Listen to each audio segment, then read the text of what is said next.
जीवन में एक बार हर इंसान को प्यार जरूर होता है। शायद आपको भी कभी ना कभी हुआ ही होगा।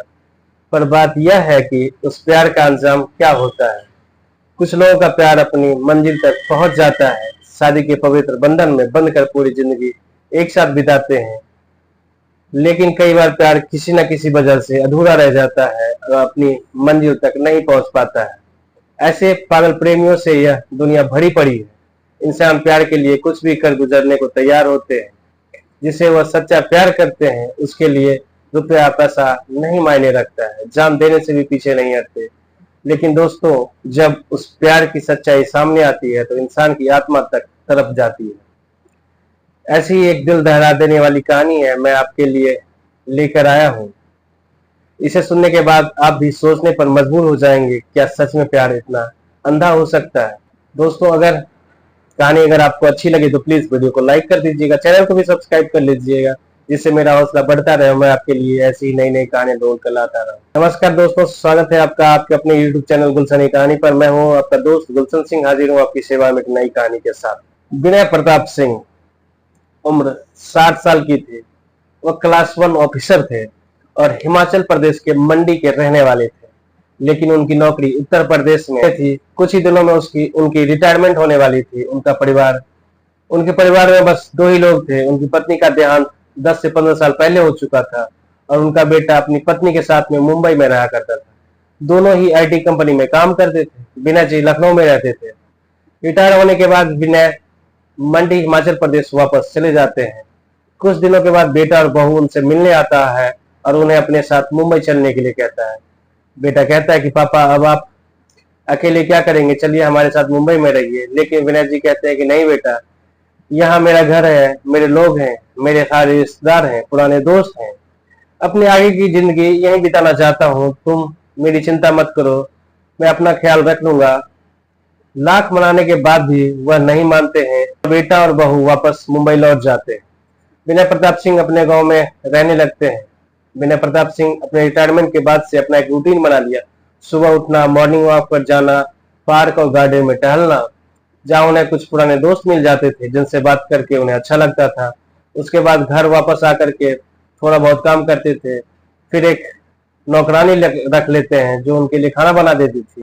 ऐसे ही बीच के खाली समय में टीवी देखना, मोबाइल चलाना, बस यूं ही समय बीतता रहता है। लेकिन दोस्तों, अकेलापन एक ऐसी चीज है जो इंसान पर भारी पड़ ही जाता है, चाहे वह खुद को कितना भी व्यस्त रखने की कोशिश कर ले। विनय प्रताप सिंह भी इस अकेलेपन से जुड़ने लगे। पार्क में मिलने वाले दोस्त दिन भर उसके साथ में नहीं रह सकते थे और दिन भर घर में अकेले रह के टीवी देखना भी उनके लिए सही नहीं था। उससे भी उनका मन उबने लगता है। हालांकि अब वह सब कुछ करना चाहते थे जो उन्होंने अब तक नहीं किया था जब तक वो नौकरी में थे।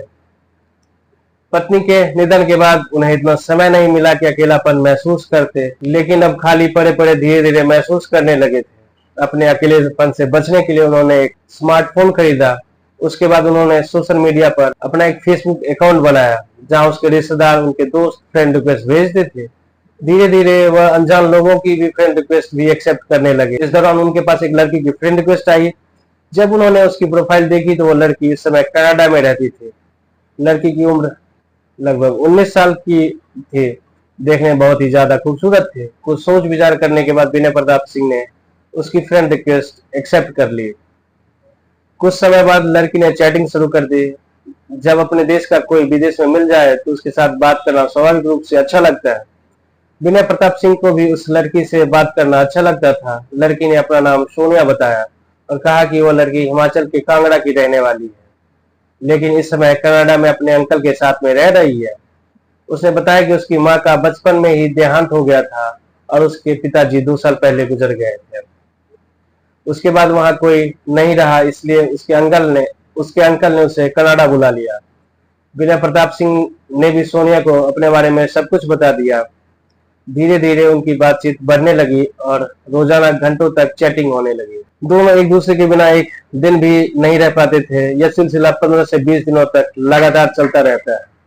सुबह से लेकर के रात तक उनकी चैटिंग होती थी और एक दिन विनय प्रताप सिंह ने अचानक ही सोनिया को वीडियो कॉल की डिमांड कर दी। सोनिया ने भी बिना झिझक के वीडियो कॉल पर बात करने की हामी भर दी।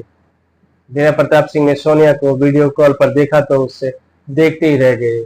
सोनिया बेहद ही खूबसूरत थी और उसे देखकर बीना जी के अंदर फिर से उमंगे जागने लगी। वह भूल गए कि वह 60 साल के हो चुके हैं और बुजुर्ग की गिनती में आ गए हैं। सोनिया की तारीफ करते हुए विजय जी मन ही मन उसे चाहने लगे, लेकिन वह जानते थे कि सोनिया उनसे बहुत छोटी है और उनकी उम्र का फासला काफी बड़ा है। इसलिए उन्होंने अपनी भावनाओं को दबा लिया।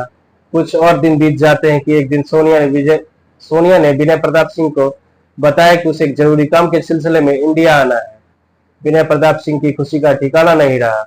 उन्होंने कहा कि जब भी आओ तो मुझे जरूर मिलना। इस पर सोनिया ने मुस्कुराते हुए जवाब दिया, ऐसा कैसे हो सकता है कि मैं इंडिया आऊं और आपसे ना मिलूं? अब इंडिया में आपके सिवा मेरा कोई है भी तो नहीं। एक हफ्ते बाद सोनिया की टिकट बुक हो जाती है और वह इंडिया आती है। उसने उसने विनय प्रताप सिंह को बताया कि इससे पहले वह कुछ काम कांगड़ा में निपटाएगी, फिर वापसी में मंडी आकर के उनसे मिलेगी। विनय प्रताप सिंह सोनिया का बेसब्री से इंतजार कर रहे थे। 2 दिनों के बाद सोनिया का फोन आया। सोनिया मंडी पहुंच चुकी थी। विनय प्रताप सिंह सोनिया को लेने मंडी जाते हैं। सामने देख करके उनका दिल तेजी से धड़कने लगता है। सोनिया करीब आती है और उनके गले से लग जाती है। विनय प्रताप सिंह के लिए एक खुशी देने वाला पल था। विनय प्रताप सिंह सोनिया को अपने घर लेकर जाते हैं, जहां उन्होंने उसके साथ में बहुत लंबी बातचीत की, उसके साथ समय बिताया। बात करने से ऐसा लग रहा था कि वो दोनों एक दूसरे को बहुत दिनों से जानते हैं। रात के खाना खाने के बाद विनय प्रताप सिंह अपने दिल की बात कहे बिना रह नहीं पाए और सोनिया से बोल देते हैं, सोनिया, मुझे नहीं पता है कि मैं जो कहने जा रहा हूँ वो सही भी है या नहीं, लेकिन मैं अपने दिल की बात कहे बिना रह भी नहीं सकता। तुम्हें यह स्वीकार करना या ठुकराने का पूरा हक है। अगर तुम मेरा प्रस्ताव स्वीकार नहीं करोगी तो भी हमारी दोस्ती हमेशा बनी रहेगी। सोनिया मुस्कुराई और बोली, आप चिंता मत करिए, मैं आपकी दोस्त हूँ और हमेशा रहूंगी। विनय प्रताप सिंह ने हिम्मत जुटाते हुए कहा, सोनिया, मुझे तुम बहुत अच्छी लगती हो। मैं तुमसे प्यार करने लगा हूँ और मैं तुम्हारे बिना नहीं रह सकता। हाँ, मेरी उम्र 60 साल की है और तुम मात्र 20 साल के आसपास की हो, लेकिन मुझे यह बात तुमसे कहनी ही पड़ी। यह सुनकर के सोनिया की आंखों में आंसू आ गए। उठ करके विनय प्रताप सिंह के पास गई, उनके दोनों हाथ पकड़ के बोली, विनय जी, मैं भी आपसे बहुत प्यार करती हूँ, लेकिन हमारी उम्र का अंतर मुझे रोक रही थी। समाज वाले हमारे रिश्ते को क्या कहेंगे, क्या नाम देंगे, इसी सोच के मैं डर रही थी। विनय प्रताप सिंह ने कहा, अगर तुम्हें इस रिश्ते से कोई समस्या नहीं तो मैं तुम्हारे लिए, हमारे प्यार के लिए पूरी दुनिया से लड़ने को तैयार हूँ। सोनिया मुस्कुराते हुए कहती है, कोई कुछ भी समझे, मुझे आपके साथ रहना है। समाज की परवाह मुझे नहीं है। यह हमारी जिंदगी है, हम इसे अपने तरीके से जिएंगे। दोनों के बीच इस बात पर सहमति हो गई। उस रात सोनिया विनय जी के बीच में संबंध स्थापित हो जाता है। अगले 2 दिनों तक सोनिया उनके साथ रहती है। दोनों वही सब कुछ करते हैं जो एक प्रेमिका या पति पत्नी के बीच में होता है। 2 दिन बाद सोनिया की फ्लाइट कनाडा की थी और विनय प्रताप सिंह छोड़ने एयरपोर्ट तक जाते हैं। सोनिया के कनाडा जाने के बाद विनय प्रताप सिंह वापस घर लौट जाते हैं।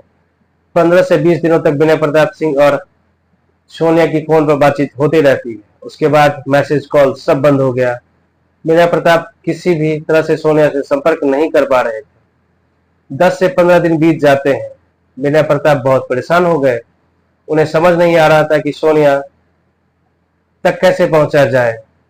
तभी एक दिन सोनिया का मैसेज आया, जिससे देख करके विनय प्रताप बहुत खुश हो जाते हैं, उछल जाते हैं। उन्होंने सवाल करते हुए पूछा कि ऐसी कौन सी बात थी जिस कारण से तुमने इतने दिनों तक फोन को बंद रखा, ठीक तो होना? सोनिया ने जवाब दिया, मेरे अंकल को हार्ट अटैक आया था और वह हॉस्पिटल में इलाज पर थे, इसी वजह से मैं आपसे संपर्क नहीं कर पाई। लेकिन अब हमारे अंकल नहीं रहे, उनका निधन हो गया। विनय प्रताप सिंह ने दुख जताते हुए सोनिया को सांत्वना दी। सोनिया ने रोते हुए कहा कि अब यहाँ मेरे अंकल के सिवा कोई नहीं है और अब मैं यहाँ अकेली रह गई हूँ। अंकल की प्रॉपर्टी काफी बड़ी है और मुझे उस पर दावा करना है। अगर मैंने ऐसा नहीं किया तो वह प्रॉपर्टी सरकार के अधीन चली जाएगी। विनय प्रताप ने कहा, तो इसमें दिक्कत क्या है? सोनिया ने जवाब दिया, इसके लिए मुझे फिर से इंडिया आना होगा और कुछ दस्तावेज लेकर के यहाँ पर सबमिट करने होंगे, तभी मैं प्रॉपर्टी पर दावा कर पाऊंगी।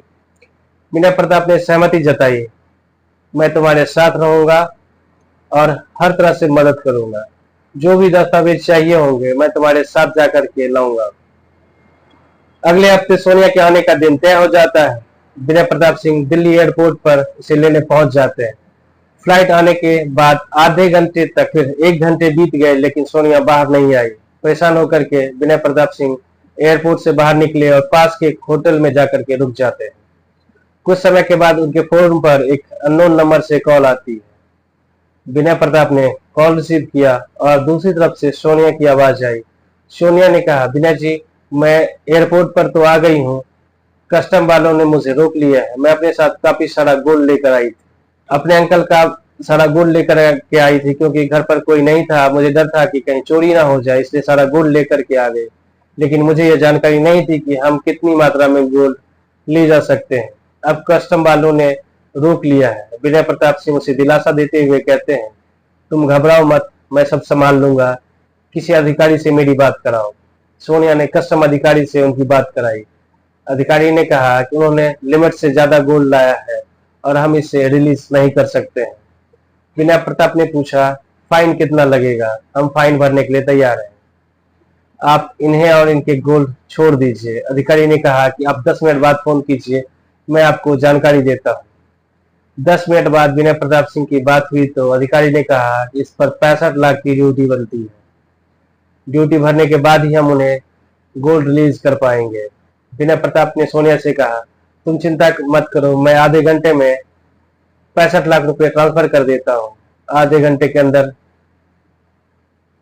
विनय प्रताप ने 65 लाख रुपए ट्रांसफर कर दिए। कुछ समय के बाद विनय प्रताप को सोनिया का एक और फोन आता है। सोनिया कहती है कि अधिकारी को शक हो गया है, ईडी को बुला लिया है, अब मुझ पर मनी लॉन्ड्रिंग का केस लगाया जा रहा है। यह पूछ रहे हैं कि मैं यह 65 लाख रुपए भी कहां से लाई। विनय प्रताप सिंह को बहुत चिंता होने लगती है। वह कहती है कि तुम घबराओ मत, मैं सब संभाल लूंगा, उनसे मेरी बात कराओ। सोनिया अधिकारी से बात कराती है। अधिकारी कहती है, इस मामले में और 1 करोड़ 5 लाख की रकम देनी पड़ेगी। विनय प्रताप सोनिया की मदद के लिए तुरंत रुपए ट्रांसफर कर देते हैं। रकम ट्रांसफर होने के बाद सोनिया को रिहा कर दिया जाता है और वह एयरपोर्ट से बाहर आकर के विनय प्रताप सिंह के गले लग जाती है और जोर जोर से रोने लगती है। विनय प्रताप उसे सांत्वना देते हुए कहते हैं कि घबराओ मत, जब तक मैं हूं तुम्हें कुछ नहीं होगा। उसके बाद दोनों मंडी पहुंचते हैं और अगले दिन कांगड़ा जाकर के सोनिया अपने सारे डॉक्यूमेंट जमा कर लेती है। 2-3 दिन बाद वहीं रुकने के बाद वो वापस मंडी आती है। फिर सोनिया वापस कनाडा चली जाती है और दोनों की फोन पर बातचीत चलती रहती है। लेकिन 1 हफ्ते बाद सोनिया का एक और फोन आता है और बहुत रो रही थी। विनय प्रताप पूछते हैं कि क्या हुआ। सोनिया कहती है उसने सारे डॉक्यूमेंट सबमिट कर दिए हैं, लेकिन वहां की सरकार ने प्रॉपर्टी की वैल्यू 15 करोड़ लगाई है। अब उस पे 75 लाख की ड्यूटी भरनी है। अगर वह रकम नहीं भर पाई तो प्रॉपर्टी उसके हाथ से चली जाएगी। विनय प्रताप सिंह चिंता में पड़ जाते हैं, लेकिन सोनिया को ढांढस बंधाते हुए कहते हैं कि तुम चिंता मत करो, कल तक मैं पैसों का इंतजाम करता हूँ। सोनिया भावुक होकर कहती है कि आप मेरे जीवन में भगवान बनकर आए हैं, अगर आप नहीं होते तो मैं बर्बाद हो जाती। विनय प्रताप मुस्कुराते हुए कहते हैं कि हमारा मिलना किस्मत का खेल है, तुम्हें मेरी जिंदगी का साथी बनाया है और मुझे तुम्हारी मदद के लिए भेजा गया है। अगले दिन विनय प्रताप अपनी एफडी, गोल्ड और प्रॉपर्टी बेच करके मुश्किल से 65 लाख का इंतजाम कर पाते हैं। फिर भी 10 लाख की कमी रह जाती है तो वो अपने बेटे से पैसे मांगते हैं। बेटा थोड़ा चौंकता है और पूछता है कि पापा, आपको इतनी बड़ी रकम की क्या जरूरत पड़ गई है, सब ठीक तो है ना। विनय प्रताप गुस्से में आकर के जवाब देते हैं कि तुम सवाल मत करो, बस पैसे भेजो। बेटा 10 लाख रुपए ट्रांसफर कर देता है। इसके बाद अचानक सोनिया के सभी सोशल मीडिया अकाउंट, नंबर, सारे संपर्क गायब हो जाते हैं। विनय प्रताप को कुछ समझ नहीं आता है। विनय प्रताप इंतजार कर रहे थे कि सोनिया का कोई मैसेज या कोई फोन आए, लेकिन उन्हें यह एहसास नहीं हुआ कि उनके साथ एक बहुत बड़ा धोखा हो चुका था। दोस्तों, विनय प्रताप सिंह जैसे इंसान को शिकार बनाया गया था, बल्कि उनकी पूरी आर्थिक स्थिति भी तबाह कर दी गई थी। विनय प्रताप के साथ में एक बड़ा धोखा हुआ, उनके जज्बातों के साथ में खेला गया, लाखों रुपए भी ठग लिए गए। जब उन्हें इस बात का एहसास होता है कि लूटे हुए उनके 3 दिन हो चुके हैं, सोनिया से बात करने की कोशिश करते हैं, लेकिन हर तरफ से नाकाम रहते हैं। आखिर उन्हें समझ आ गया कि उनके साथ एक बड़ा फ्रॉड हुआ है। लेकिन दोस्तों, आपको ये जानकर हैरानी होगी कि विनय प्रताप सिंह को रुपये का खोने का कोई गम नहीं था। अगर उन्हें किसी चीज का ज्यादा गम था तो वह था सोनिया का, जिसको वह दिल से चाहने लगे थे। उसके साथ इतना बड़ा धोखा कर सकती थी, उन्होंने कभी सोचा नहीं था। वह खुद को कमरे में बंद कर लेते हैं। 8 दिनों तक उनके बेटे के साथ में उनकी कोई संपर्क नहीं हो पाती है। उनका बेटा तुरंत मुंबई से मंडी आता है। अपने पापा की हालत देख करके उसे तुरंत कुछ गलत होने का अंदेशा हो जाता है। जब अपने पिता से पूछता है कि आखिर क्या हुआ, तो विनय प्रताप सिंह अपने बेटे को पूरी कहानी सुना देते हैं। बेटा तुरंत पुलिस स्टेशन जाने की सलाह देता है, लेकिन विनय प्रताप सिंह साफ मना कर देते हैं। वह कहते हैं कि पैसा गया, कोई बात नहीं, मैं अपनी जिंदगी में जो कमाया था वो चला गया, लेकिन मेरे लिए सोनिया से धोखा पाना ज्यादा दर्दनाक है। लाख कहने के बावजूद भी विनय प्रताप थाने जाने के लिए तैयार नहीं होते। अंत में उनका बेटा खुद थाने जाता है और पुलिस में शिकायत दर्ज कराने की कोशिश करता है। पुलिस इस मामले की गंभीरता को समझते हैं और विनय प्रताप सिंह से मिलने उनके घर पहुंच जाते हैं। काफी देर तक दरवाजा खटखटाने के बाद जब दरवाजा नहीं खुलता है तो पुलिस दरवाजे को तोड़ देती है।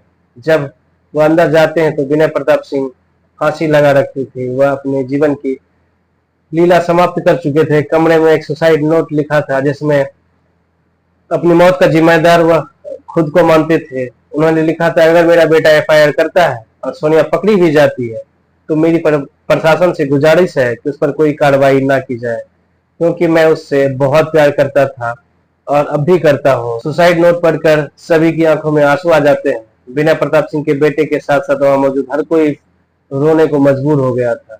एक इंसान अपनी पूरी जिंदगी की कमाई और जज्बात किसी के लिए यूं ही न्यौछावर कर सकता है। दोस्तों, यह कहानी हमें एक बहुत बड़ा सबक देती है। आजकल के समय में प्यार को व्यापार बना लिया गया है। प्यार एक पवित्र भावना है, लेकिन कुछ लोग इसका गलत इस्तेमाल करते हैं। इस कहानी ने मुझे बहुत दुखी किया है। आपका इस बारे में क्या राय है, क्या कहना है, कमेंट करके हमें जरूर बताएं। अगर आपको ये कहानी पसंद आई हो तो वीडियो को लाइक कर दीजिए, चैनल को भी सब्सक्राइब करना ना भूलें। नमस्कार, जय हिंद।